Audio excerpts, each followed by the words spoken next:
Assalamualaikum warahmatullahi wabarakatuh. Ketemu lagi dengan saya Muhammad Hafid dari Universitas Negeri Semarang. Pada video pembelajaran kali ini kita akan sampaikan satu mata kuliah akuntansi biaya untuk pokok bahasan akuntansi produk bersama. Apa itu produk bersama dan bagaimana akuntansi yang terkait dengan produk bersama? Simak video saya.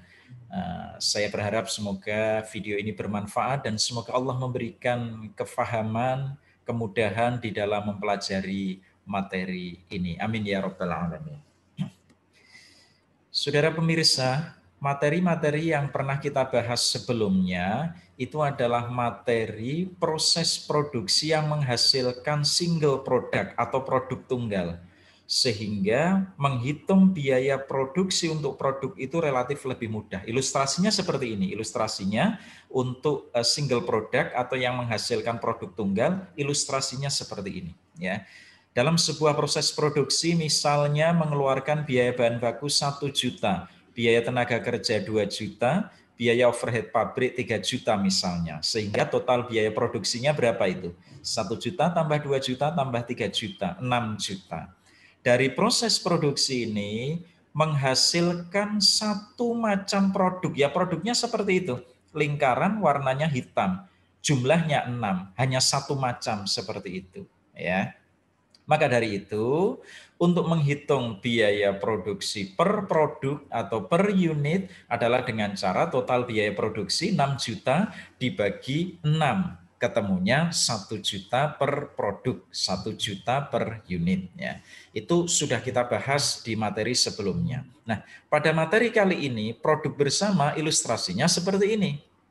Nah, proses produksi kita mengeluarkan biaya bahan baku 1 juta, biaya tenaga kerja 2 juta, biaya overhead pabrik 3 juta. Dari proses produksi itu menghasilkan ada produk yang seperti ini, bentuknya seperti itu, apa itu ya? Nah, warnanya kuning. Juga ada produk yang seperti ini, bentuknya lingkaran, warnanya hitam. Jadi proses produksi menghasilkan seperti itu, tidak bisa dihindari ya. Sekali proses produksi memang mau tidak mau, suka tidak suka menghasilkan dua macam produk itu. Bisa saja 3 macam produk, bisa saja 4 macam produk. Nah, 2 macam produk inilah kalau sama-sama nilainya tinggi disebut produk bersama. Ya, kalau ada yang nilainya rendah disebut produk sampingan yang videonya akan kita bahas di video yang lain. Ya, sekarang kita fokus di produk bersama. Nah, bagaimana menghitung biaya per unit untuk dua jenis produk ini ya? Yang seperti ini bagaimana? Yang ini bagaimana? Itulah pokok bahasan kita kali ini. Nah, ilustrasinya seperti ini kalau kita lihat di rumah pemotongan hewan atau RPH seperti itu ya. Itu memerlukan informasi mengenai penentuan harga pokok produknya. Misalnya satu proses penyembelihan satu ekor sapi menghabiskan biaya produksi 20 juta misalnya. Terdiri atas biaya bahan baku atau harga satu ekor sapinya, lalu biaya tenaga kerja, lalu biaya overhead pabrik atau biaya lainnya sampai siap untuk dijual ya. Nah, dari proses penyembelihan tersebut tidak bisa dihindari menghasilkan produk berupa 100 kg daging kualitas 1 misalnya, 150 kilogram daging kualitas 2, 50 kg tulang bercampur daging, kalau orang Demak, orang Kudus bilangnya tetelan ya, 10 kg kulit, 10 kg jeroan, hati, limpa, babat dan sebagainya. Nah, yang menjadi persoalan adalah berapakah harga pokok produk per kilogram untuk daging kualitas 1. Informasi harga pokok produk per kilogram untuk daging kualitas 1 menjadi penting bagi manajemen sebagai dasar penentuan harga jual daging kualitas 1 di pasar. Ya. Begitu juga untuk daging kualitas 2 dan seterusnya. Mungkin ada yang bertanya, Pak, kenapa produknya harus dibedakan antara daging kualitas 1 dan daging kualitas 2? Ini misalnya saja ya. Misalnya di pasar memang ada 2 jenis produk itu.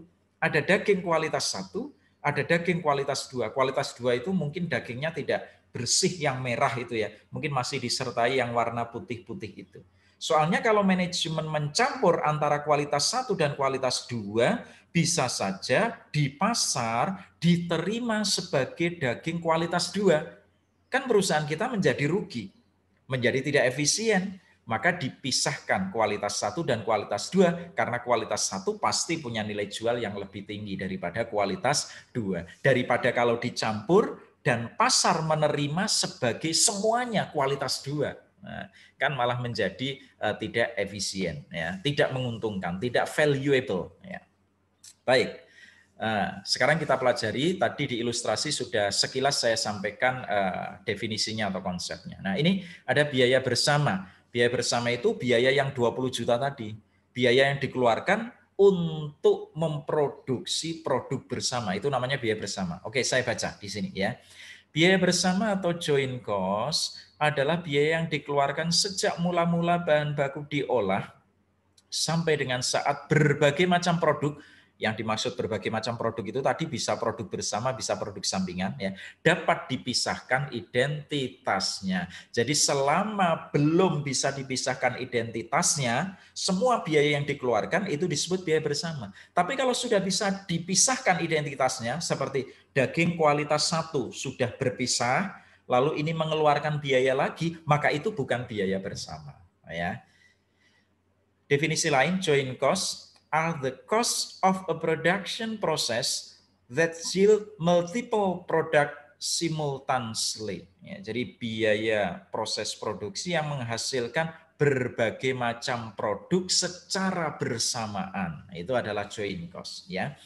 Biaya bersama dikeluarkan untuk mengolah bahan baku menjadi berbagai macam produk. Bisa produk bersama, juga bisa produk sampingan. Disebut produk bersama kalau nilainya relatif tinggi, disebut produk sampingan jika nilainya relatif rendah. Ya. Produk bersama adalah dua produk atau lebih yang diproduksi secara serentak dengan serangkaian proses atau dengan proses gabungan.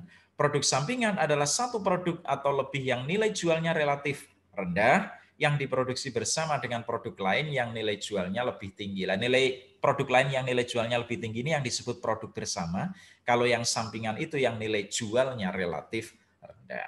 Baik, saya kira jelas ya. Nah, sekarang bagaimana cara mengalokasikan biaya bersama kepada produk bersama. Tadi seperti ilustrasi yang di depan, bagaimana cara mengalokasikan biaya untuk produk yang warnanya kuning tadi yang 2 buah dengan produk yang warnanya hitam berbentuk lingkaran tadi yang 4 buah itu. Ada beberapa metode alokasi, ya, ada 4. Yang pertama metode nilai jual saat titik pisah atau sales value at split off method. Yang kedua, metode nilai realisasi bersih, net realizable value atau NRV method. Metode persentase laba kotor tetap, constant gross margin percentage method, ya. Lalu metode satuan fisik atau physical unit method, ya. Kita pelajari satu persatu. Yang pertama, metode nilai jual saat titik pisah, sales value at split off method, ya. Metode ini mengalokasikan biaya bersama kepada masing-masing produk berdasarkan nilai jual masing-masing produk bersama. Asumsinya adalah barang dengan harga jual yang tinggi membutuhkan biaya produksi yang tinggi pula. Jadi kita sama-sama nggak punya dasar ini. Gimana ini cara mengalokasikannya? Nah, kita ketemu dasar, ya sudah harga jualnya saja, nilai jualnya saja. Kalau nilai jualnya tinggi, kita bebani tinggi. Kalau nilai jualnya rendah, kita bebani rendah. Karena apa? Asumsinya barang yang harganya laku tinggi, nilai jualnya tinggi, itu logikanya membutuhkan biaya produksi yang tinggi pula. Ya. Nah, contoh bisa disimak ini. Misalnya, perusahaan pengolah susu Divani dalam bulan Mei 2015 memproses 1.000 galon susu segar atau raw milk. Dari proses produksi tersebut dihasilkan 2.500 unit produk olahan susu A dan 7.500 unit produk olahan susu B. Ringkasan data yang berhubungan dengan produk bersama adalah sebagai berikut. Coba dilihat ini tabel ini. Ya. Kita fokusnya nanti adalah di 2.500 dan 7.500 ini, ya. Jadi Kita fokusnya adalah bagaimana membagi 40 juta ini. Jadi biaya bersamanya yang dikeluarkan untuk memproduksi 1000 galon susu itu adalah 40 juta. Sekali proses produksi menghasilkan produk olahan A juga produk olahan B, tidak bisa dihindari, ya. Jadi fokus kita di sini, ya. Dari data di atas, jika perusahaan menggunakan metode nilai jual saat titik pisah, hitunglah harga pokok produk masing-masing untuk produk bersama, produk olahan A dan produk olahan B. Lalu yang kedua, permintaannya hitunglah laba kotor atau gross margin dari masing-masing produk bersama. Baik, kita lihat penyelesaiannya, ya. Ini jadi harga pokok produk bersama ya kita hitung dengan cara sebagai berikut. Satu, ini permintaan pertama adalah penentuan harga pokok produk bersama. Yang kedua adalah laba kotornya ya. Nah, kita selesaikan yang satu dulu. Nilai jual produk saat titik pisah. Produk A nilai jualnya berapa, produk B nilai jualnya berapa ya. Produk A nilai jualnya adalah 2.500 kali 8.000. 8.000 itu adalah nilai jual produk olahan A, harga jual per unit. Kita kalikan 2.500 ketemunya ini, 20 juta. Produk B 30 juta. Dari mana? 7.500 kali 4.000 ya. Maka kita fokusnya di sini. Untuk membagi atau untuk dasar mengalokasikan biaya bersama 40 juta, dasarnya adalah 20 juta berbanding 30 juta. Kalau mau dibuat persentase berarti 40 berbanding 60. Enggak dibuat bobot dulu juga enggak apa-apa. Langsung pakai dasar 20 juta berbanding 30 juta juga enggak apa-apa. Ya. Ini misalnya kita buat bobot. Berarti kalau 20 juta berbanding 30 juta itu 40% berbanding 60%. Ini yang dijadikan dasar untuk membagi 40 juta. Berarti alokasi biaya bersama untuk produk olahan A adalah 16 juta.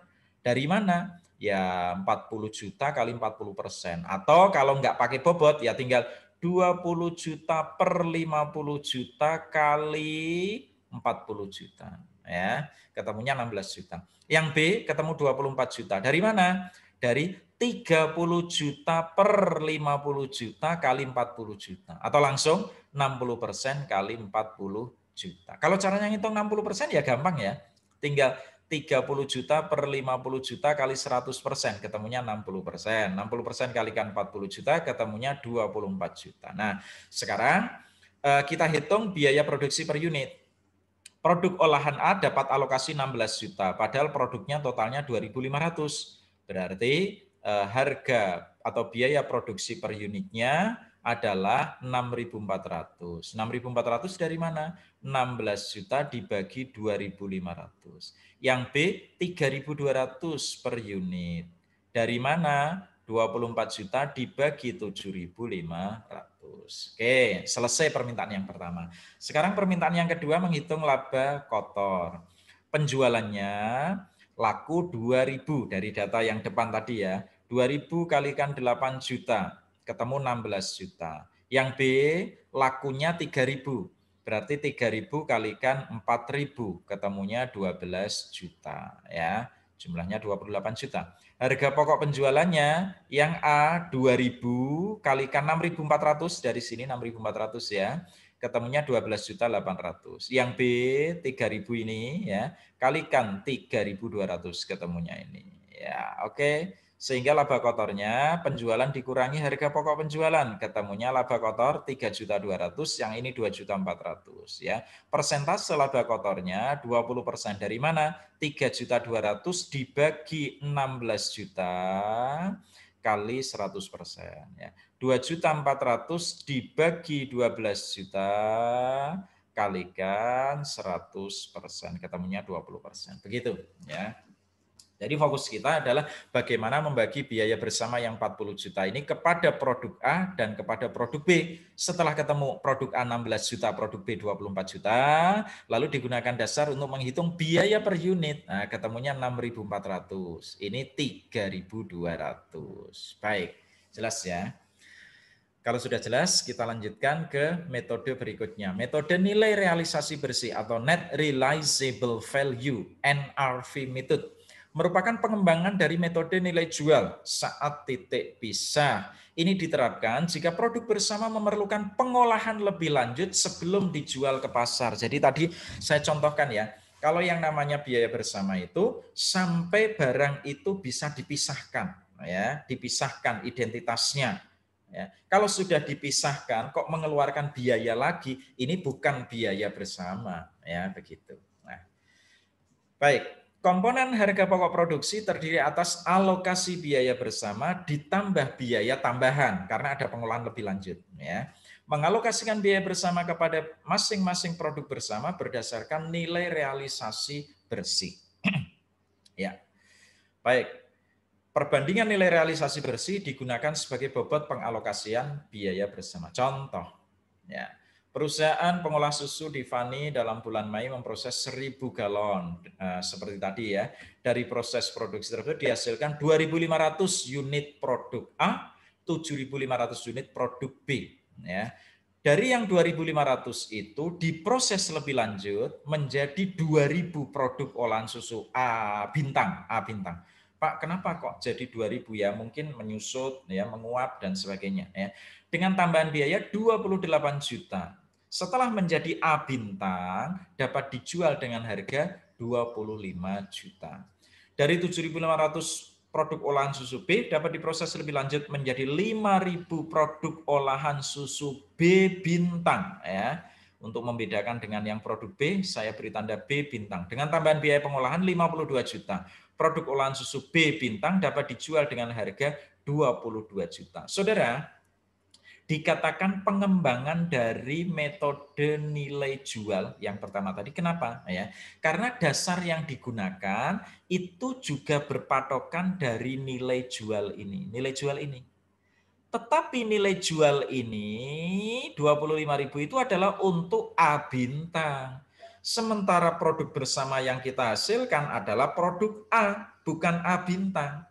Pak, langsung saja toh Pak, pakai harga jual produk A. Di pasar nggak tersedia informasi harga jual produk A itu. Karena di pasar itu yang dijual adalah A bintang. Sementara untuk bisa menjadi A bintang harus mengeluarkan biaya tambahan. Dari sini mestinya saudara bisa menerka-nerka ya.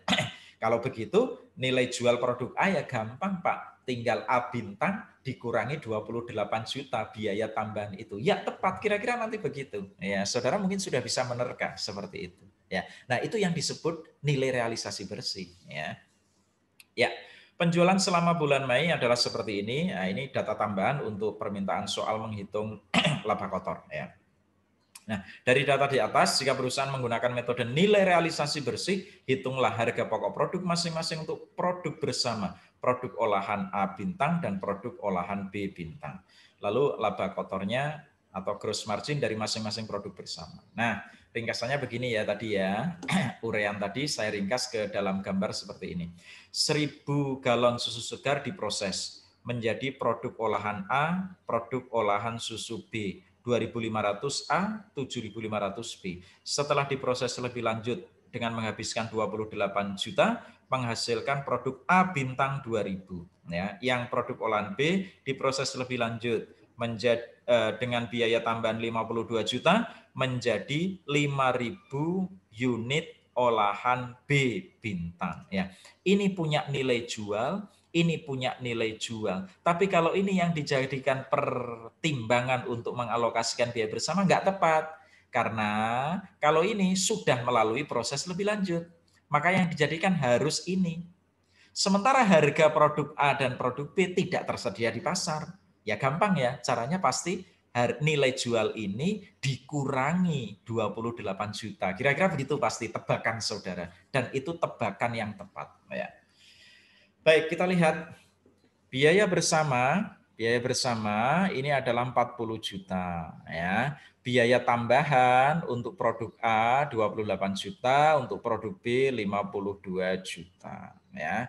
Lalu persediaan awalnya, lalu ini adalah produksinya 2.500 produk A, 7.500 produk B, menjadi 2.000 A bintang, menjadi 5.000 B bintang ya. Penjualannya 1.200, yang ini 4.500 sehingga persediaan akhirnya 800, ini 500, harga jual per unit 25.000, yang di sini 22.000. Oke, ini kita kerjakan ya. Harga pokok produk bersama. Nilai jual produk untuk A bintang adalah 50 juta. Dari mana? 2.000 kali 25.000. Produk A bintang keseluruhan kita punya 2.000 ya. Harga per unitnya 25.000, ketemunya 50 juta. Untuk produk olahan B bintang 110 juta. Dari mana? 5.000 produk B bintang kalikan harga per produknya, per unitnya 22.000. Ketemunya 110 juta. Kalau di total 160 juta. Dikurangi biaya tambahan. Nah, saudara tadi tahu sudah menerka, pasti dikurangi. Ya. Kurangi biaya tambahan 28 juta. Yang ini 52 juta. Sehingga nilai realisasi bersih untuk produk A, bukan A bintang. Kalau nilai jual A bintang 50 juta. Kalau nilai jual A berarti 22 juta. 50 juta kurangi 28 juta, 22 juta. Produk B nilai realisasi bersihnya adalah 58 juta. Ini seperti nilai jual produk B sebelum menjadi bintang. Kalau sudah bintang kan 110 juta. Sementara untuk bisa menjadi bintang memerlukan biaya tambahan 52 juta. Berarti nilai jual sebelum menjadi B bintang atau masih B adalah 58 juta. Nah, nilai 58 juta inilah yang disebut dengan nilai realisasi bersih. Nah, ini yang dijadikan dasar untuk membagi biaya yang 40 juta tadi. Kalau kita buat bobot 27,5%. Dari mana? 22 juta per 80 juta kali 100%. Ketemunya 27,5%. Yang ini 72,5%. Dari mana? 58 juta dibagi 80 juta kali 100%. Nah, sekarang alokasi biaya bersamanya menjadi mudah. 27,5% berbanding 72,5%. Ya. 11 juta untuk A, 29 juta untuk B. 11 juta dari mana? 27,5% kalikan biaya bersama 40 juta. Jelas ya? Nah, setelah ketemu angka ini, kita bisa menghitung biaya produksi per unitnya menjadi 19.500. Dari mana? Alokasi biaya bersama 11 juta, biaya tambahannya 28 juta, dibagi 2.000, ketemunya 19.500. Yang ini 16.500 dari mana? 29 juta ini alokasi biaya bersama, ditambah biaya tambahan 52 juta, dibagi 5.000, ketemunya 16.200. Selesai. Ya. Lalu, ini ya fokusnya di sini. Ya. Berikutnya, perhitungan laba kotornya. Ini dasarnya adalah yang terjual ya. Penjualannya 1.200 kali 25.000 ketemu 30 juta. 4.500 kali 22.000 ketemu 99 juta. Harga pokok penjualannya 1.200 kalikan 19 juta 19.600. Maaf, ini 19.500 apa 600 nanti dicek ya. 19.600 ya. Mungkin ya. Coba dicek yang betul mana. Kelihatannya 19.600 ya. 19.600. Lalu 4.500 kalikan 16.200 ya. Temu sekian. Nah, sehingga laba kotornya 30 juta dikurangi 23 juta 400 ketemunya 6.600. Yang ini 99 juta kurangi harga pokok penjualannya sekian ketemu laba kotornya sekian. Oke. Persentase laba kotor kalau mau dicari 22%. Dari mana labanya? 6.600.000 dibagi penjualannya 30 juta kalikan 100%, 22%. Yang ini 26,4% dari mana? 26.100.000 dibagi 99 juta penjualannya kalikan 100%, ketemu 26,4%. Nah, selesai metode nilai realisasi bersih. Jelas ya? Baik, sebelum menuju ke metode laba kotor tetap atau constant gross profit, kita lihat angka di sini ya. Asbabun nuzulnya muncul metode ketiga, itu adalah ini.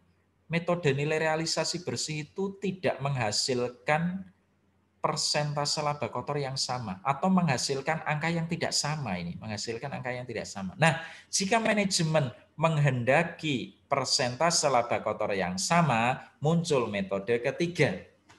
Metode persentase laba kotor tetap atau constant gross margin percentage method. Ya.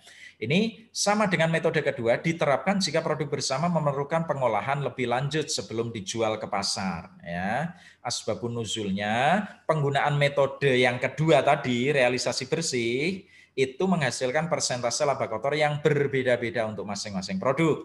Nah, jika manajemen menginginkan persentase laba kotor yang sama untuk masing-masing produk bersama, maka digunakan metode persentase laba kotor tetap atau konstan gross margin percentage method, ya. Contohnya tadi masih sama, ya, masih sama. Nah, jika perusahaan menggunakan metode persentase laba kotor tetap, hitunglah harga pokok produk masing-masing produk bersama, dan yang kedua hitunglah laba kotor. Oke, kita kerjakan caranya. Langkah 1. Nilai jual seluruh produk yang dihasilkan kita hitung, ya, baik untuk A bintang maupun B bintang kita hitung. Totalnya 160 juta keseluruhan. Ya, saya ulang, nilai jual seluruh produk, ya, 160 juta. Nah, dikurangi biaya bersama dan biaya tambahan keseluruhan. Berarti 40 juta, 28 juta, dan juga 52 juta keseluruhan. Totalnya 120 juta. Nah, sehingga kita tahu laba kotor keseluruhan adalah 40 juta. Maka persentase laba kotor keseluruhan 25%. Maka manajemen menghendaki laba kotornya 25% baik untuk keseluruhan maupun masing-masing produk. Sehingga nanti produk olahan A bintang juga 25%, B bintang juga 25%. Nah, kita lihat langkah kedua berikutnya adalah nilai jual keseluruhan produk yang dihasilkan yang 160 juta itu untuk A bintang 50 juta, untuk B bintang 110 juta, ya. Jadi dari mana 50 juta ini, ya, dari 2.000 kali 25.000, ya. Dikurangi laba kotor atau gross margin 25%. 25% dari penjualan, ya. Ketemunya 12.500.000, ketemunya 27.500.000, ya. Sehingga ketemu harga pokok produksi harus 37.500.000 untuk A bintang. B bintang 82.500.000. Saudara, ini dibalik ngitungnya. Biasanya adalah penjualan dikurangi harga pokok ketemu laba kotor. Nah, sekarang dibalik karena labanya sudah dipatok. Kepengennya dipatok tetap itu. Maka penjualan dikurangi laba kotor ketemu harga pokok produksi. Sehingga harga pokok produksinya sudah ketemu ini. A bintang 37.500.000, B bintang 82.500.000. Lah, biaya tambahnya kan sudah ada datanya. Untuk A bintang 28 juta, B bintang 52 juta, berarti alokasi biaya bersama sisanya. Untuk A 9.500.000, untuk B 30.500.000, totalnya 40 juta. Sehingga harga pokok produksi per unit untuk A bintang 18.750. Dari mana? Ya dari harga pokok produksi dibagi unit barang. Harga pokok produksinya 37.500.000 dibagi 2.000, ketemunya 18.750. Untuk B bintang 16.500 dari mana? Dari 82.500.000 dibagi 5.000. Nah, ketemunya 16.500, ya. Sekarang perhitungan laba kotornya, penjualannya saudara hitung seperti tadi, ya. 1.200 kali 25.000 ketemu 30 juta, ya. Lalu 4.500 kali 22.000 ketemunya 99 juta. Kurangi harga pokok penjualan. Harga pokok penjualannya sudah ketemu, ya. 1.200 kalikan berapa? 18.750. Ketemunya 22.500.000. Harga pokok penjualan B bintang 74.250.000. Dari mana? Dari 4.500 kalikan 16.500. Ketemunya sekian. Laba kotornya ketemu sekian. Persentase laba kotornya 7.500.000 dibagi 30 juta kalikan 100%. Ketemunya 20%. 20%. Selesai. Laba kotornya menjadi sama, ya. Persentase laba kotornya, maaf, bukan angka laba kotornya, ya, tapi persentase laba kotornya menjadi sama. Ini yang dikehendaki dari metode laba kotor tetap, ya. Nah, sekarang yang terakhir, metode satuan fisik atau physical method. Ini mengalokasikan biaya bersama kepada masing-masing produk bersama berdasarkan jumlah satuan fisik masing-masing produk. Bukan nilai jual, tapi satuan fisik. Ya, misalnya unit, kilogram, batang, dan sebagainya. Asumsinya, semakin banyak unit suatu produk bersama, maka harus dibebani biaya bersama yang besar. Kalau metode yang pertama tadi, asumsinya kalau nilai jualnya tinggi, bebani biaya tinggi. Tapi kalau ini enggak, kalau unitnya banyak, bebani biaya tinggi. Unitnya sedikit, bebani biaya sedikit. Tanpa memperhatikan nilai jual. Maka ini harus dipegang ini, kalimat ini penting. Metode ini menjadi menyesatkan jika harga jual per unit masing-masing produk bersama berbeda sangat signifikan, bisa menyesatkan. Ya. Tapi kalau tidak berbeda secara signifikan, ya ini menjadi salah satu alternatif karena metode ini sangat mudah. Ya. Baik, contoh. Oke, perusahaan pengolah susu Divani seperti tadi memproses 1000 galon, menghasilkan 2.500 A, 7.500 B. Nah, biaya bersamanya 40 juta. Bagaimana cara mengalokasikan produk bersama yang 40 juta itu kepada produk olahan A dan olahan B? Ya, yang dijadikan dasar ini, saudara. 2.500 berbanding 7.500 karena memang satuan fisik ini, ya dasarnya unit ini. Ya, maka cara mengalokasikan 2.500 berbanding 7.500 itu 25%, ya, berbanding 75% digunakan untuk mengalokasikan 40 juta. Ya sudah ketemu, A ketemu 10 juta, B ketemu 30 juta. Jadi 40 juta ini dialokasikan kepada A berapa? 10 juta, kepada B 30 juta. 10 juta dari mana? 25% kali 40 juta. 25% dari mana? 2.500 berbanding 7.500. 2.500 per 10.000 kali 100%. Sehingga biaya produksi per unit menjadi 10.000 dibagi 2.500, 4.000. Yang ini 30 juta, ini 10 juta dibagi 2.500, ketemu 4.000. Yang ini 30 juta dibagi 7.500, ketemunya 4.000. Sama-sama 4.000. Harga pokok biaya produksi per unitnya. Nah ini kalau harga jualnya nggak beda sih nggak masalah. Kalau beda bahaya ini. Nah, coba kita cek. Ya. Perhitungan laba kotor. Penjualannya produk A 2.000 kali 8.000 karena yang terjual 2.000 ya. Kalikan 8.000 ketemu 16 juta. Produk B ketemu 12 juta. Harga pokok penjualannya produk A 2.000 kalikan 4.000 ketemu 8 juta. Produk B 3.000 kalikan 4.000 ketemu 12.000. Sehingga laba kotornya produk A 8 juta, 16 juta dikurangi 8 juta ketemu 8 juta. Produk B 0. 12 juta kurangi 12 juta ketemunya 0. Nah, ini yang saya katakan bahaya itu ya. Sehingga persentase laba kotornya menjadi produk A 50%, produk B 0%. Ini yang saya katakan bahaya. Kenapa bahaya? Karena untuk kasus ini harga jual antara A dan B ini berbeda signifikan. Produk A 8.000, produk B 4.000. Jadi bisa menyesatkan. Ya, tapi kalau nilai jualnya tidak berbeda jauh, nggak masalah. Metode ini bisa digunakan. Baik, begitu saudara-saudara untuk akuntansi produk bersama. Bagaimana dengan akuntansi produk sampingan? Simak video saya yang lain dengan judul akuntansi untuk produk sampingan. Terima kasih. Demikian paparan dari saya. Semoga bermanfaat. Semoga Allah memberikan kefahaman kemudahan di dalam mempelajari materi ini. Amin ya rabbal alamin. Wallahul muwaffiq ila aqwamit thoriq. Wassalamualaikum warahmatullahi wabarakatuh.